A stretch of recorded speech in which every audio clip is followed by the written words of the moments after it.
Of course, Joni Mitchell and John Lennon would have met.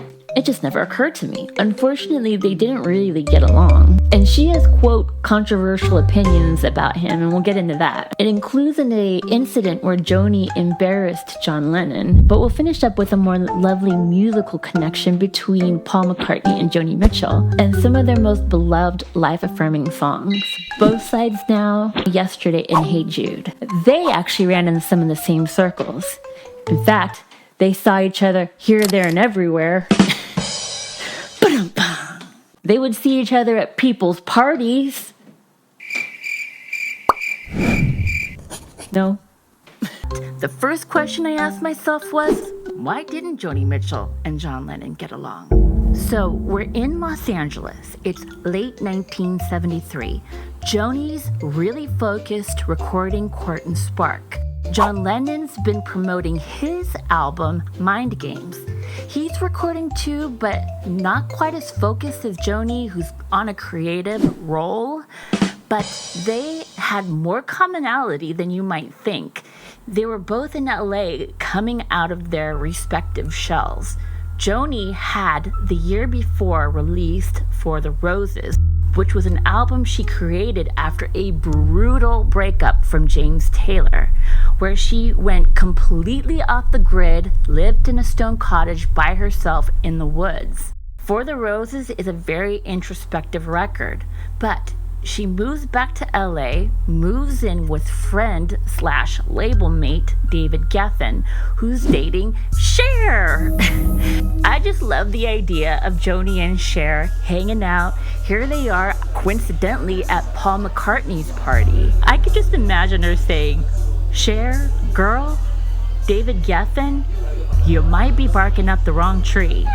Which, of course, Joni famously wrote about on Free Man in Paris, because David Geffen was expressing himself more freely in Paris.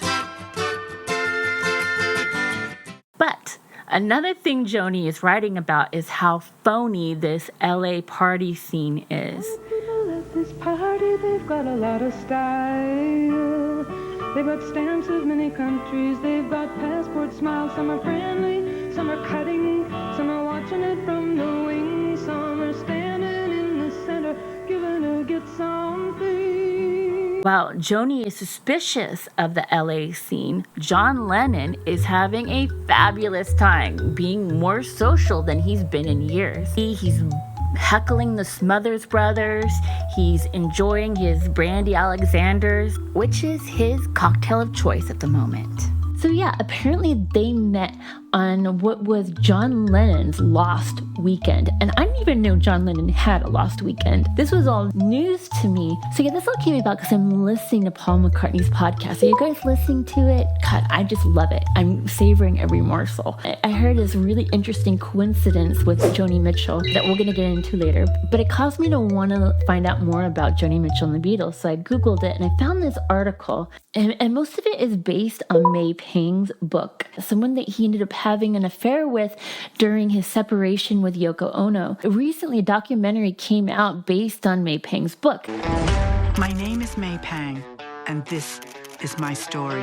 She was a very good assistant. What kinds of things would you do on a daily basis? Taking care of everything. Working in the studio, doing clothes, doing the publicity. Yoko walked into my office and said, "John and I are not getting along. I want you to go out with him." Are you kidding? I can't do that. He's my employee, he's my boss, he's your husband. I was 23, and my first boyfriend was John Lennon. Lost Weekend that everybody keeps talking about, it wasn't so lost. Two things? Right? She did not realize it was going to turn into such a big love affair. She thought it would be 2 weeks, gone, goodbye. She told me, "There's something you're taking John back." And I said, "What?" She said, "I think it's time."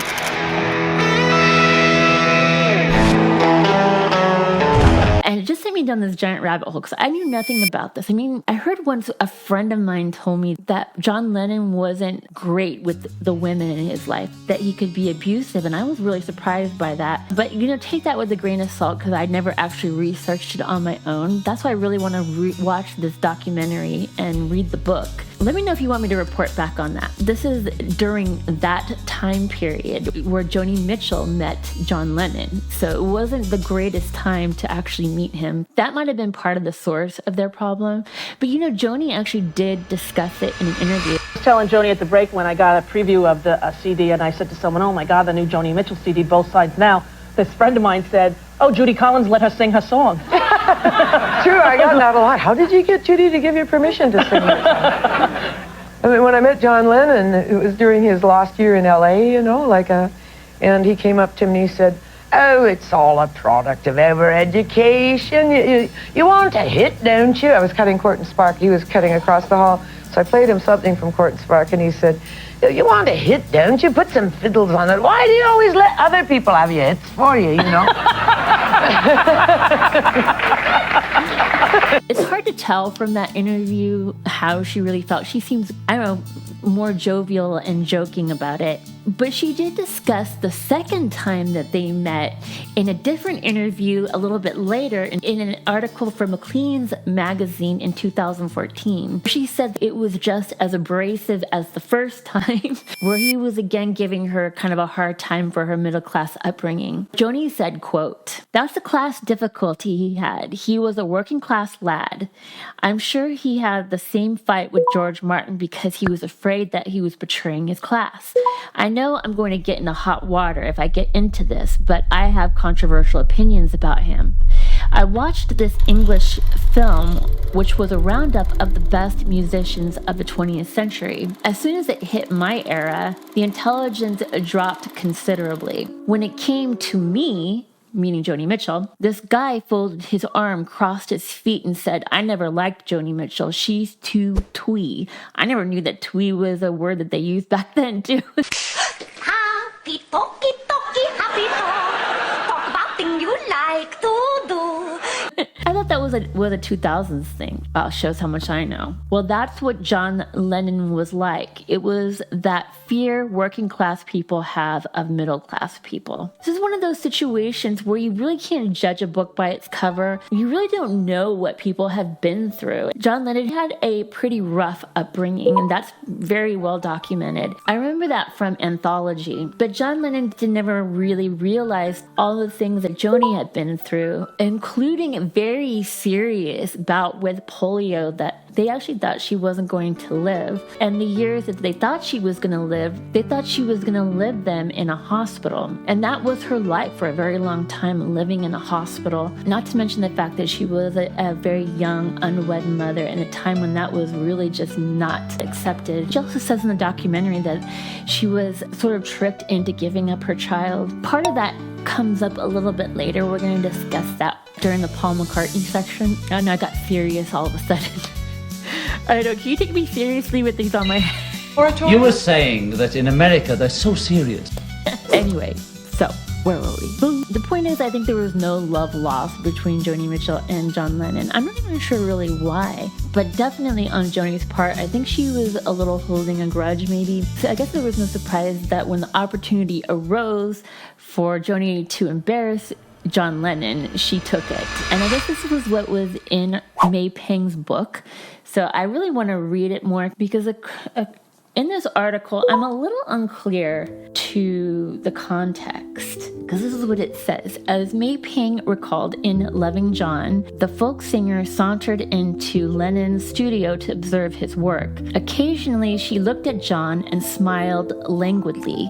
It was clear that she was flirting with him, and he was embarrassed by it, she explained. It's unlikely that Mitchell was really flirting with the Beatle, given his coldness toward her music, and her own budding relationship with Court and Spark drummer John Guerin. Perhaps she simply hoped to annoy and embarrass Lennon in retaliation for his own criticisms. Either way, it worked. As Peng recalled, her presence would even cause Lennon to leave the studio. Now, I feel like I need to actually read this book. Let me know if you guys want to hear a report back about that, because I feel like this needs more context, and I'm wondering if there's more in the book. Let me know if you want to hear back about it. But I'm just not really sure why this would embarrass him, but maybe I'm not fully understanding it. Like, why would someone flirting with someone like embarrass you? I don't know. It's interesting. I mean, I guess men do it to women all the time in the studio. So I've definitely been a witness to that. Okay, so this is my opinion and completely speculation on my part. So take this with a grain of salt.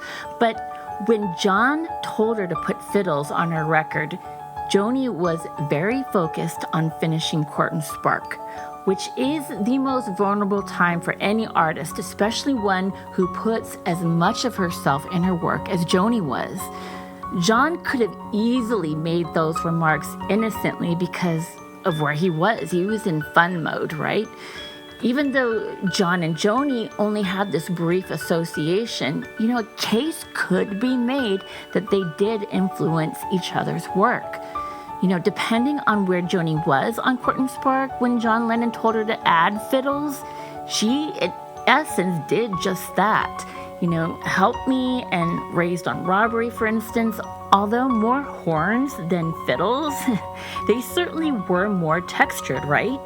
Joni and John's second meeting was in 1974. Court and Spark was already out and a huge hit, and those songs became the biggest of Joni's career. In Mind Games, the album that John Lennon was promoting, researching this, it doesn't look like it was the biggest of his career. And John Lennon was now in the middle of finishing his album Walls and Bridges. And I wonder if now the roles were reversed and John was in the more vulnerable place. John Lennon was certainly no stranger to writing a personal song, particularly when it came to his relationship with Yoko Ono. Yoko! Yoko? Oh no! It's Yoko. Go on. I know he really must have loved her too, because Oh My Love, for instance, is one of the most beautiful love songs of all time.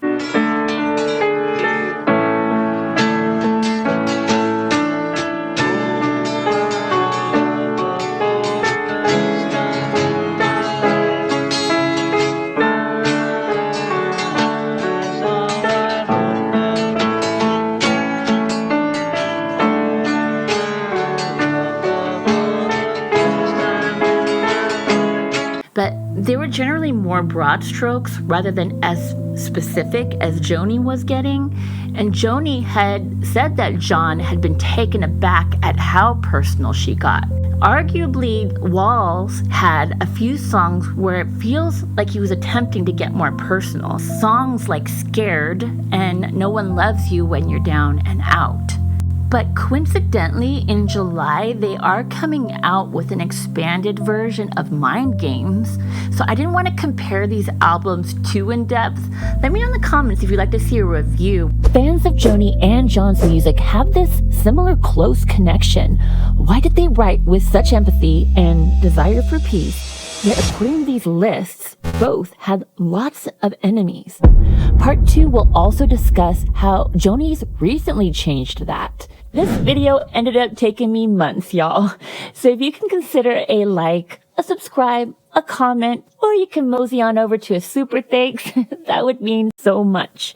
But now for the best part. I really wish that two legends like that would have had, a meeting of the minds, And there's just something really beautiful about this connection I found between Paul McCartney and Joni Mitchell. So that Paul McCartney podcast, there was an episode on Yesterday. And in it, I was surprised to learn that he was only 24 when he wrote Yesterday. And what was so surprising about that is that I just watched an interview with Joni, and she talked about both sides now. But it's just more relevant now, I think, than it was when you wrote it. It's not an ingenue role. Yeah. I wrote it when I was in my early 20s. And I took a lot of ridicule for it, from... Oh, it's the most What do you know about life? Both such wise songs, wise about human nature. And at the ripe old age of 24, back when they were receiving subscriptions to AARP, back when they were getting Social Security. But yeah, they're both very wise, but they're also very world-weary, too. Given the subject matter, it's even more remarkable that McCartney was so young when he wrote it. I was 24, so after that, it's 12. But, it's so world-weary, these lyrics. Brilliant. I'm not half the way I used to be. God, it's been a hard life. Mind you, it had, because I'd lost my mother, sort of 10 years before that. And someone did suggest to me that this was a losing my mother song, which I always sort of said, no, I don't think so. But, you know, the more you think about it, why she had to go, I don't know. She wouldn't say. Losing your mother to cancer, and no one said anything. We didn't know. Of course not. It wasn't discussed. We didn't know what it was at all. Why she had to go, I don't know. Paul losing his mother also came into play during the writing of Love Me Do. And in that episode, he discusses how it was this almost unspoken connection between him and John Lennon. Past my dad's lavender hedge, you know, we would write Love Me Do, and John came up with this little harmonica riff. It's so simple. I mean, you look at it now, here. Yes. There's nothing to it. It's a will o' the wisp. And it's a funny thing, you try and recreate that stuff now, and it's almost impossible. But why? Because you were 16, that's why. You were looking at the world, and the world was good. And there was this marvelous rock and roll future unfolding itself. And you were about to become part of it. So your longings for a girl was impossible to achieve. Right. You know, nobody had that little perfect high school sweetheart. You know, so there was this great longing. For your career, is you didn't know what you were going to do, and it was a dread of all dreads. I was about to go to teachers training college. I was trying to put that off forever. I did not want to go into that mold. So there was all these different kinds of longings. John and I's mothers had both died, which was this amazing bond between us. We both understood the anguish of that. And at that age, it's largely unspoken. You just say, oh, your mother died? Yeah, so did mine. I knew the circumstances of his mother's death, he knew the circumstances of mine. And we would talk about it a little bit. But being young boys, you didn't talk about it much. Right.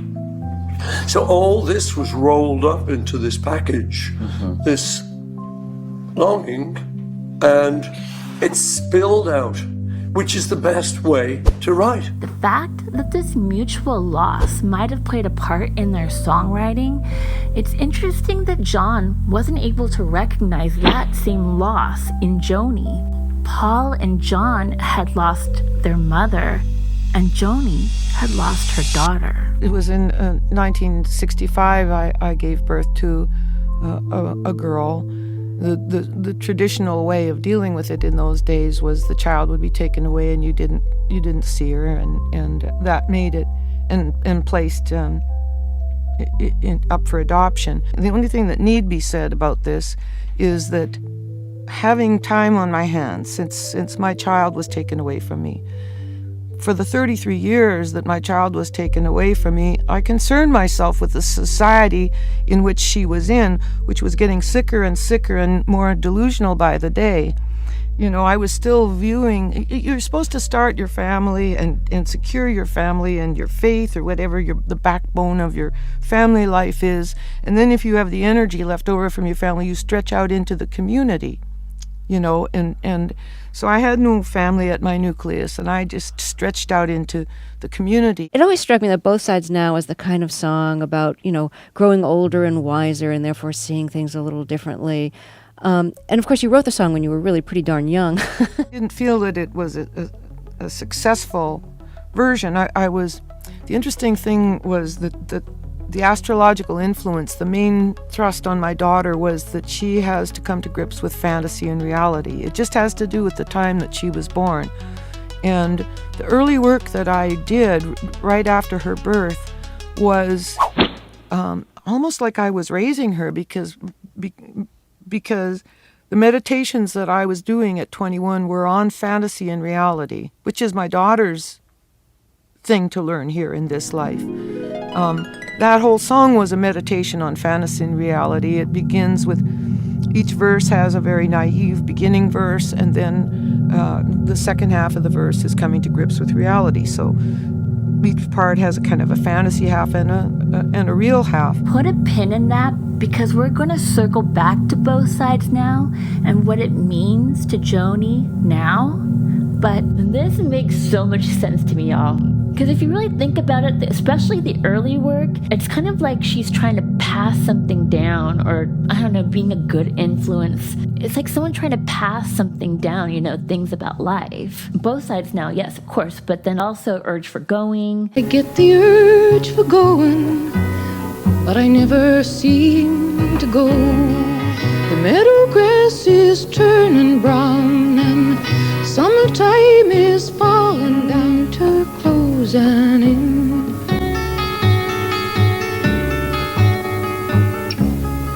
Oh yeah, Circle Game. Yesterday, the child came out to wander. The seasons, they go round and round, and the painted ponies go up and down. And return, we can only look behind from where we came. The circle, yes, circle, yes, circle, yes. It's almost like a child's song. Even I Had a King, you know, is kind of a fairy tale-like way of talking about relationships. The king in a salt-rusted carriage carried me off to his country for marriage to soon. There's no one to blame, and there's no one to name. As a traitor here, my keys won't fit the door. You know my thoughts don't fit the man. They never can, never can. What she's learned in relationships. It really is like something a mother would say to her daughter. I mean, maybe that's why these songs came out so incredible, because she had such a soul-stirring reason to write them. John and Paul had their own soul-stirring reasons for writing. It seems Paul's own regrets also connect Both Sides Now and Yesterday. It's interesting that even to this day, he sort of doubted that losing his mother played a part in the writing of Yesterday. It's almost like he comes to terms with it through the podcast. She had to go. Why? I don't know. Did I say something wrong?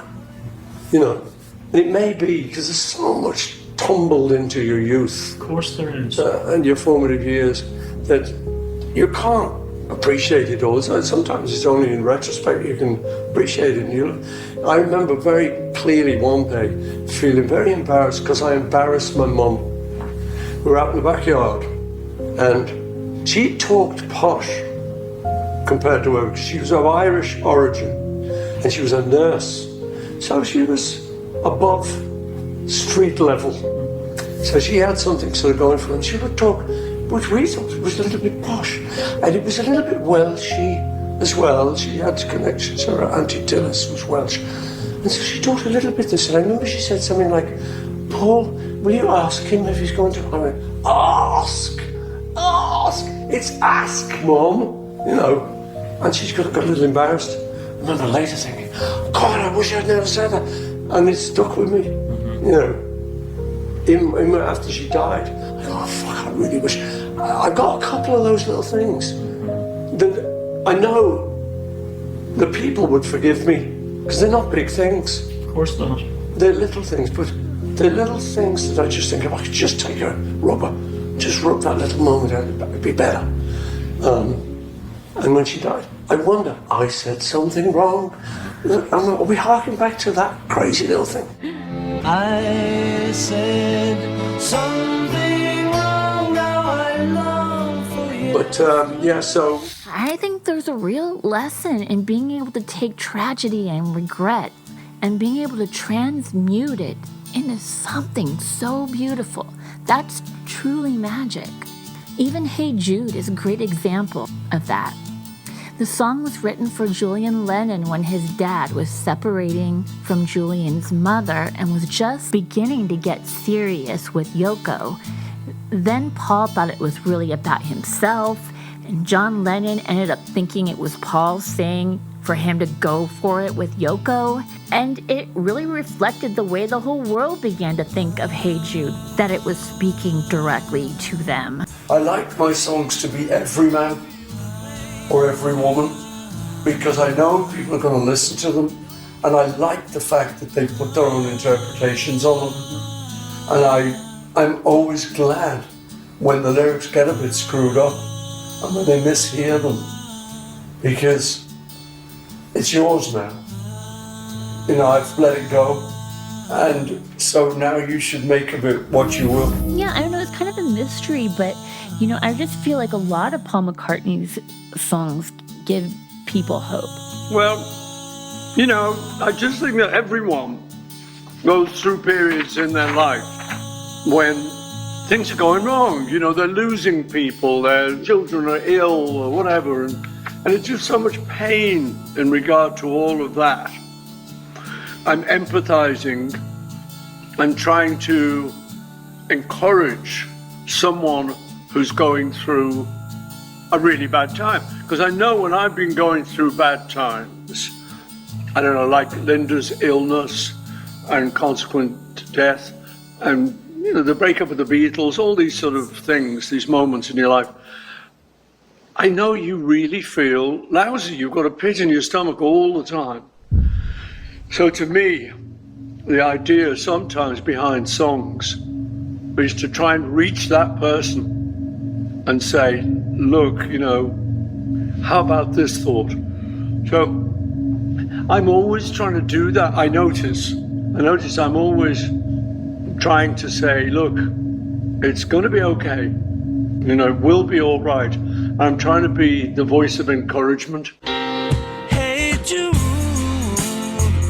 don't make it bad. I just think that was one of Paul McCartney's great gifts, is that he's a very hopeful person. He just imparted that in so many of the songs. You know, even though Hey Jude, it was written about something very specific, I just really like who Paul McCartney is, especially even in his older age. After listening to the podcast, he's such a cool, life-affirming, doesn't really have a lot of ego. I've really enjoyed getting to know him through the podcast. It's even interesting to hear Joni and Paul come to their own peaceful resolutions of why maybe they don't write or with the same urgency. I suppose the more you've done, the more difficult it is. I mean, do you feel that? Oh, yeah. Huh? Yeah. Well, I think so. You know, it's like, how much gold can you find in a mine? Endless supply? Well, there is an endless supply, but the quality of it may not be quite as fine as the original vein. But it doesn't matter, because I had the original vein, and I'm still enjoying digging it up just as much. And fascinating to compare their reasons. You know, it concerned me the direction morally that America, especially as a leader of the free world, was taking, and especially within the context of my industry.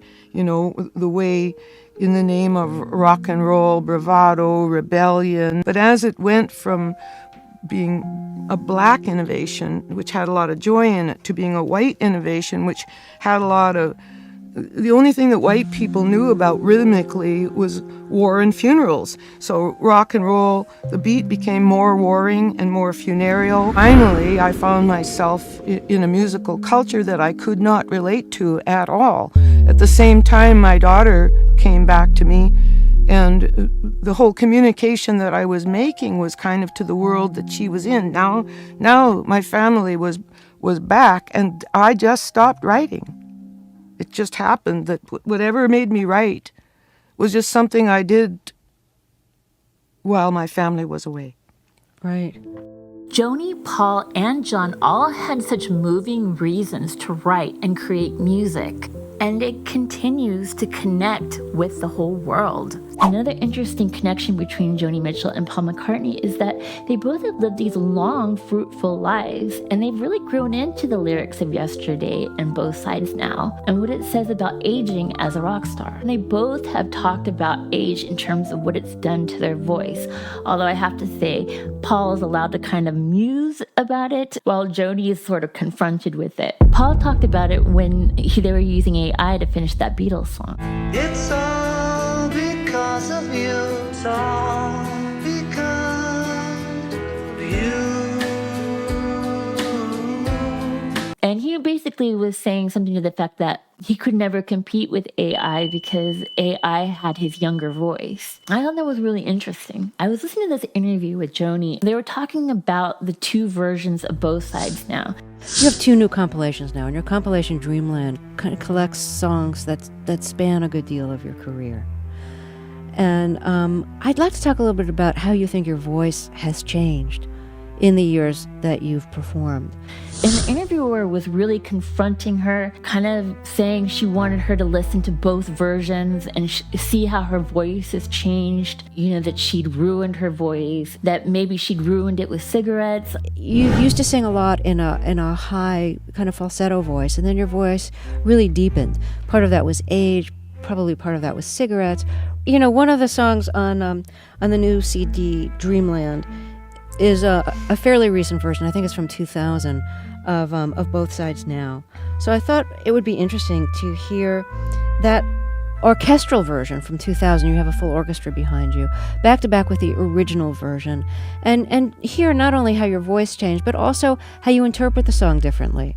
I think it's a darker song. And I thought it was really awkward and mean. You could see Joni trying to change the subject. It's a slower song. And But here's when you sing it later, and you've also changed some of the melody around. You're kind of almost like improvising within the melody in the 2000 version. But here's the other thing. It's like I have Wayne Shorter comes in and plays with me. He's got a tenor and he's got an alto horn. Uh-huh. And depending on the piece of music, he uses the tenor or he uses the alto horn. So, I mean, a lot of the very high end is gone. It's just gone. That happens with opera singers that don't smoke over 50. Opera singers sometimes retire, but I do have this rich alto voice, which is unharmed. You know, I'll never be able to trade guitar licks, you know, to mimic a guitar again. That's way up in the stratosphere like that. But still, you know, I mean, a lot of people didn't like that little squeaky girl on helium anyway. I mean, it does sound very... it's very suitable for ingenue roles, but I think that the alto horn, if I may use that terminology, you know, brings a different perspective to some of these songs that I frankly like better, and so do many other people. But the press meant about, you know, she's ruined her voice with her bad habit, you know, her stinking habit, you know. So finally I just got fed up with facing the ignorance of the press. Hate that she felt she had to defend herself. And Joni ends up telling a story how when she was younger, she went to go see an older singer, and she happened to sing Both Sides Now in the show. And I saw Mabel Mercer perform it in New York. Yeah. I went uptown to, I forget what venue was, but she had on a black dress with silver lace and a red banner that went across her chest. And she sang Both Sides Now, and it was the best I ever heard it. And Who was this, sorry? Mabel Mercer. Oh, Mabel Mercer, yeah. So I went backstage to tell her, you know, that I loved the performance of it, but I didn't tell her that I was the author. So I said, you know, I've heard various recordings of that song, but you bring something to it, you know, that other people haven't been able to do, you know. You know, it's not a song for an ingenue. You have to bring some age to it. Well, she took offense. Really? Yeah. So I insulted her. I called her an old lady as far as she was concerned. So I got out of there in a hell of a hurry. But I think I finally became an old lady myself and could sing the song right. This really sums up how I feel about these later versions of Yesterday and Both Sides Now. I really love them. I think they're interesting. I think they're very life-affirming and beautiful in a different way. And it really makes me feel better about getting older. It's absolutely fascinating that these songs have continued to come full circle for them. For instance, Paul McCartney realizing that Yesterday was possibly about his mother. And in terms of Joni, almost an entire decade was taken up with a serious illness. I'm sure physically things must be so much more difficult than before she was so ill, but sometimes illnesses are times of growth, and she seems so much happier happier than she was before. It's especially lovely to see her, to quote what she was saying earlier, stretching back out into the community and experiencing her work through younger artists. Oh, it's love's illusions I recall. I really don't know love at all. Tears and fears and feeling proud to say I love you right out loud. Dreams and schemes and circus crowds. I've looked at life that way. Now we're friends, they're acting strange, and they shake their heads and they tell me that I've changed. Well, something's lost, but something's gained. Tell him, Joni. In living every day, I looked at life from both sides now, from up and down and give and take and win and lose, and still somehow it's life's illusions that I recall. I really don't know life. I really don't know life at all.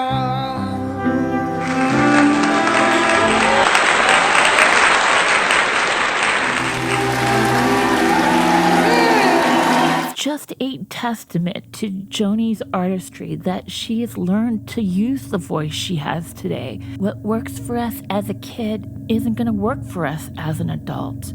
What worked in my 20s isn't going to work in my 30s. Even more fascinating is how effectively she uses her voice on something she hasn't sung for 50 years. You're not happy till you make me cry. That's not gonna happen. Look, my eyes are dry, and my heart's not broken, and my path is clear. And you were just a bumpy little detour, dear. And I'm still standing better than I ever did, looking like a true survivor, feeling like a little kid. I'm still standing after all this time, picking up the pieces of my life without you on my mind. In true Joni fashion, she uses her own personal story to convey something powerful. That's Joni and Paul's most important and inspiring connections, is that they are still standing. It's just sad to me that John Lennon never had the chance to have his music come full circle because he died so young and singing and learning in the way his best friend did. And maybe Ringo too, because I didn't get to research him today, but they continue to give all of us hope. And even more so than the age he wrote it, there's just something to me much more moving about Paul McCartney, the age he is today, alone on a stage singing Yesterday. Oh, I believe in yesterday. Suddenly, I'm not half the man I used to be. Oh, yesterday came suddenly. Why she had to go, I don't know. She wouldn't say. I said something wrong, now I long for yesterday. I don't know, what do you think about the later versions of these songs? Let me know in the comments. I'm curious. Anyway, I'm really glad we ended it this way. I'd love to hear your thoughts. If you'd like to see another video, you can check one out right here, or you can check out my music mystery playlist down here, or you can subscribe to me right here if you feel so inclined. Anyway, I hope you have a wonderful rest of the day, and I hope I get to see you next time. Popcorn Philosopher, over and out.